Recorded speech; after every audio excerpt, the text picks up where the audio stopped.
Good afternoon, and welcome to More Than Meets the Eye. I'm your host, Blind Prime, and for today I have for you G.I. Joe Classified Series Alpha Commando Snake Eyes with Timber, the Timberwolf.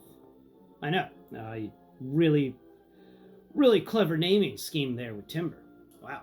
Uh, if you're watching this, you found yourself on the channel Blind Prime, a channel devoted to raising awareness for the blind through alternative means and methods, which includes, but not limited to, describing action figures based on their feel and not really on their paint or what they really look like to the naked eye.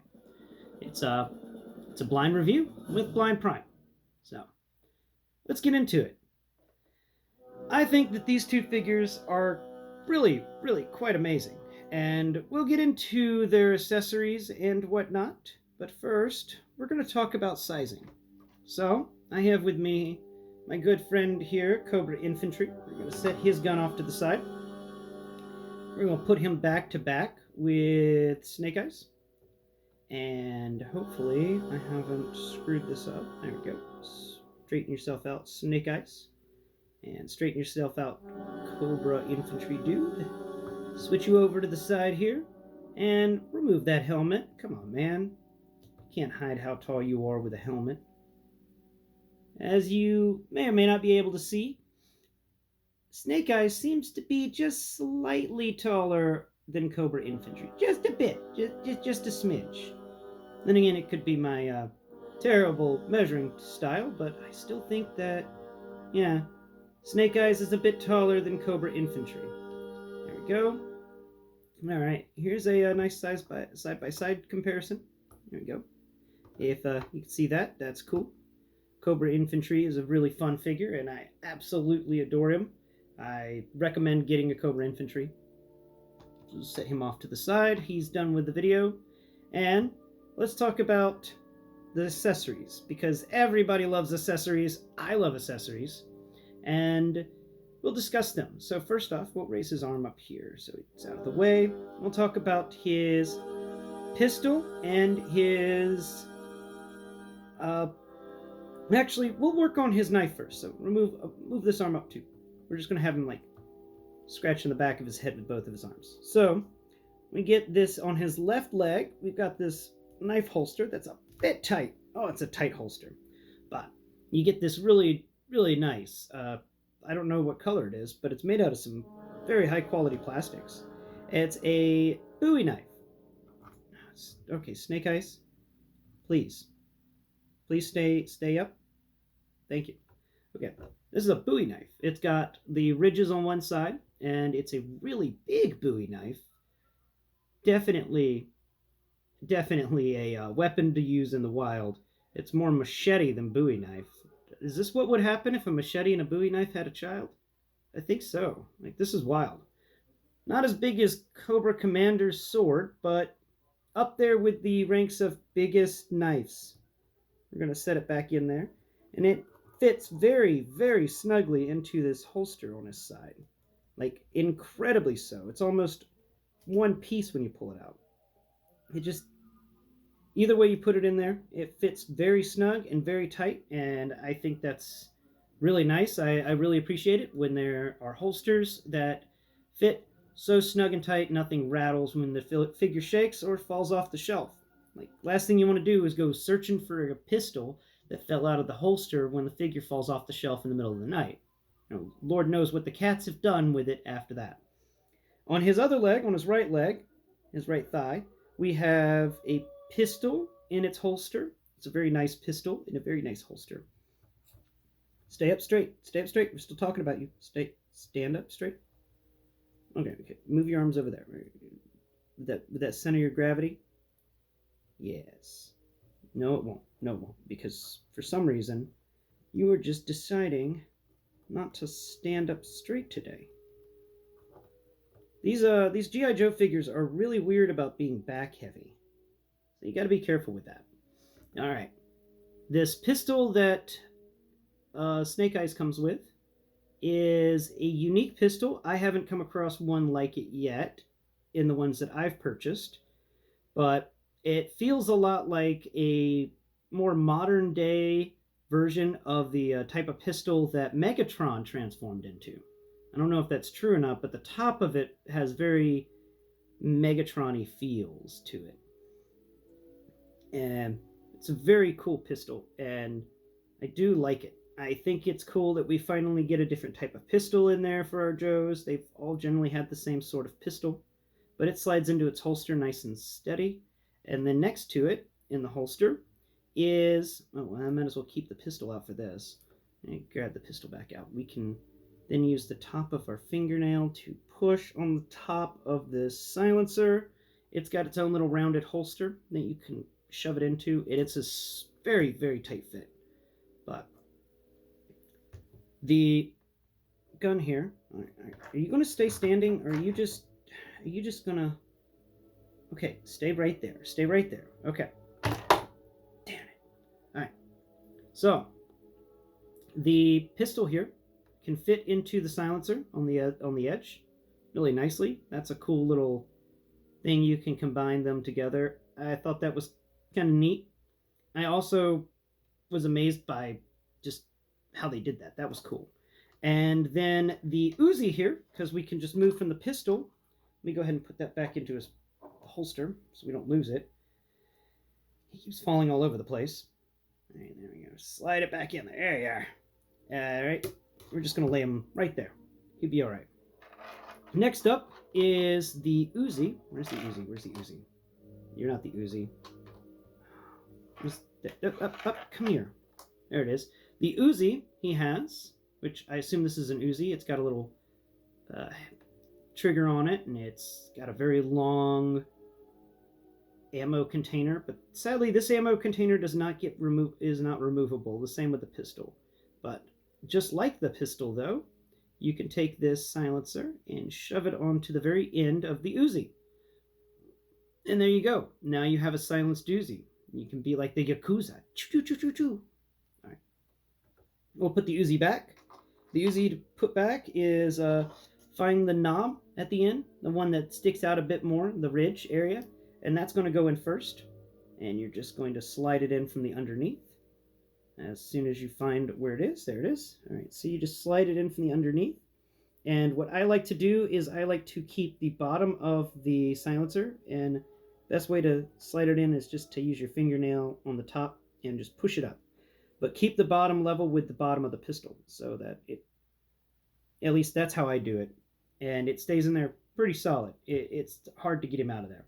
All right, onward to the last two guns he comes with, because we talked about the Uzi. The Uzi is fun. The other two guns have a neat little bit. They are some sort of, I guess, one is more of a machine gun, a combat machine gun, an assault rifle. An assault rifle, that's it. And the other one is more of an assault shotgun style thing. It's got a different feel to it. So I don't know what's up with that, but they both take the same ammo clips. And I know this because both of the ammo clips can be removed. So you can just mix and match the ammo clips. Actually, wait, do they both take the same ammo clips? Oh, no, I was wrong. My bad. I thought they did, but they do not. They are different ammo clip sizes. That's a shame. That would have been cool if they took the same ammo clips and then you could mix and match. That would have been neat. But, oh well. You've got some sort of assault rifle and then an assault machine gun. Or an assault shotgun. Anyway, both of these weapons are very cool, and they both fit very nicely in the hands of Snake Eyes here.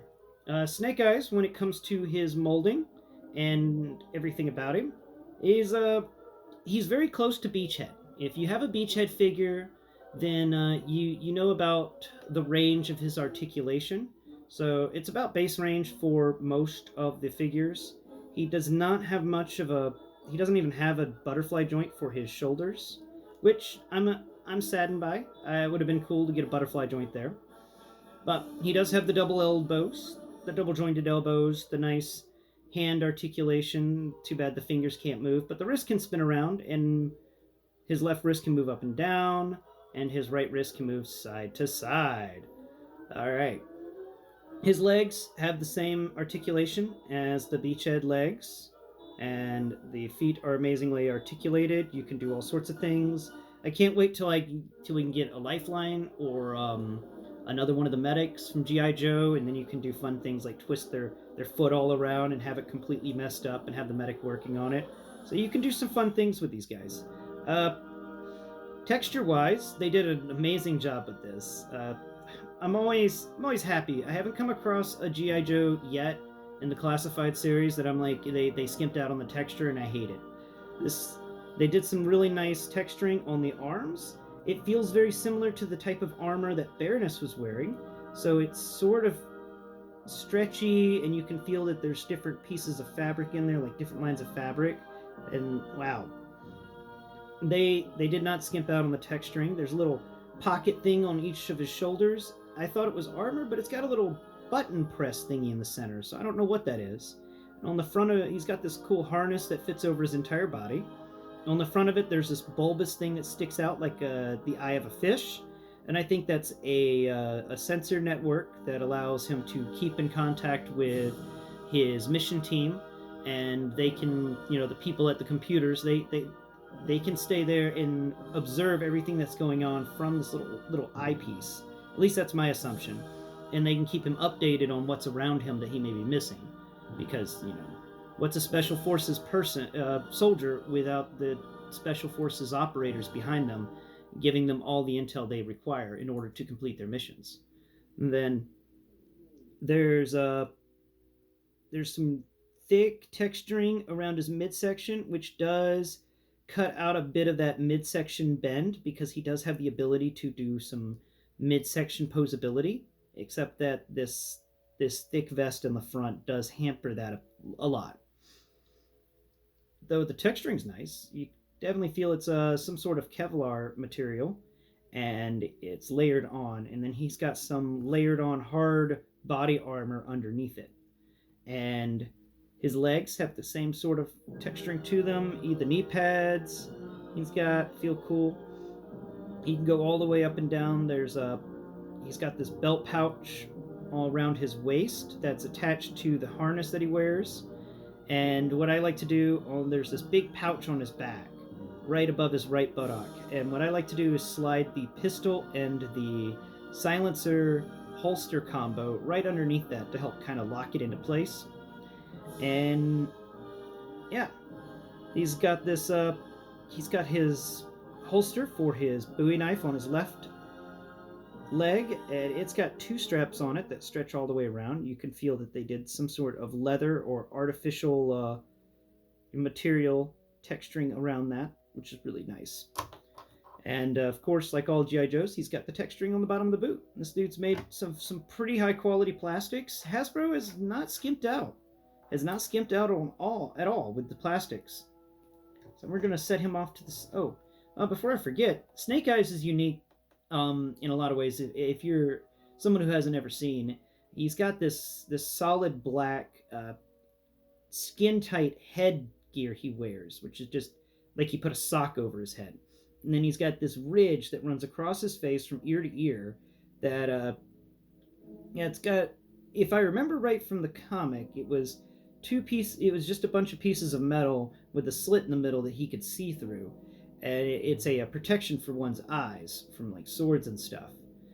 But his entire face is covered by this mask, and there's some really good detailing there. Like you can feel how the mask is stretched over his mouth, and you can feel the nubbin where his nose is, and the mask is stretched over it, and the peak of his chin, and how the mask stretches over that as well.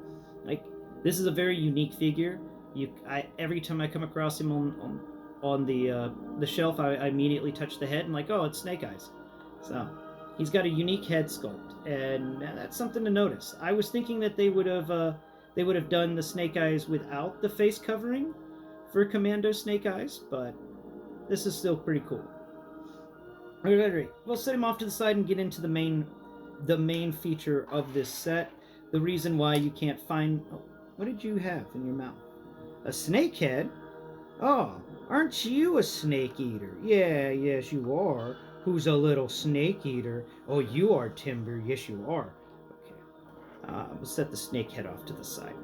Timber is a timber wolf. 1/12 scale timber wolf that is very highly articulated. He's got articulation in his center, He's got articulation on both of his legs, butterfly joints on the front to allow him to do some side-to-side motions, and up and down. This dude is a very, very articulated wolf, and he even comes with a spare head that it will have a closed mouth appearance. But he's a fighting wolf, so I don't have him with a closed mouth. I have him with an open mouth, and his teeth all bared and ready to go. Texturing wise on Timber, he's got that nice hair. He's got a really nice hair sculpt that goes all the way down his body. The only negative on it is I wish they had used some of that rubbery stuff that they used for Baroness's hair on the ridge that runs down his back. I think that would have been a nice texture added to this, but the hard plastic fur isn't too bad. They at least continued with the texture, and even where the joints meet, the texture still crosses over, which is really nice. Sometimes you see in action figures where when there's a joint, the texture just ends at one side and then begins at the other, and then you have to put that joint in a special way to allow the texturing to cross over. But with Timber, the texturing is all the way through the joint, so you can get in there, and you can even and they partly set it up so it kind of looks like, at least it feels, when you have the entire midsection joint set at an angle, it feels like the rib is poking out, right? One of his ribs is poking out, and that's kind of funny because when a dog does that, one of his ribs does kind of poke out just a bit on the side.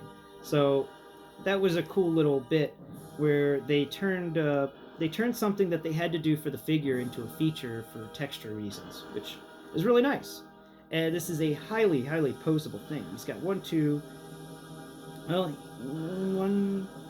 he's got 12, yeah, 12, and then 14 on the front, and then one big one in the middle that moves all sorts of different directions, so that's 15. And then his head moves around, so that's 16. And then his head moves up and down on his neck area, so that's 17. Does it move side to side? It does, so that's 18. And then his back legs are 1, 2, 3, 4, 5, 10. So his back legs 10, 11, 12. So 12 on his back legs. So we were at 17 with the front area, right? 17? No, 18 because of the middle section. And then the 12 with the back, that turns it into 28. Yeah. Wow. Oh, and his tail. So that makes it into 32 points of articulation. Then again, I could be completely misconstruing how points of articulation work, but in my opinion, he's got a lot. He's got a lot of articulation. He's got so much articulation. This is one articulated puppy dog. He's made of some good, strong plastic. He survives falling off the shelf quite well, and he freaks out the cats a little bit. They don't know what to think of him. I have a cat that's terrified of dogs. You put this near her, and she bristles up. She doesn't know what to think of it. She just leaves. And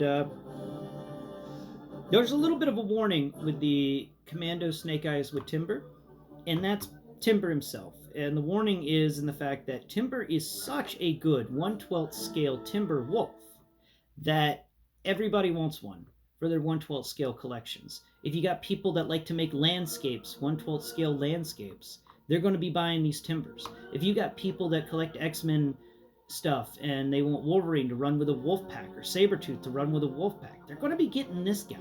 If they if they do some sort of weird World of Darkness setup with werewolves and stuff, they're going to be getting this guy. There's any time where a wolf is needed for 1/12 scale, Timber's going to be needed.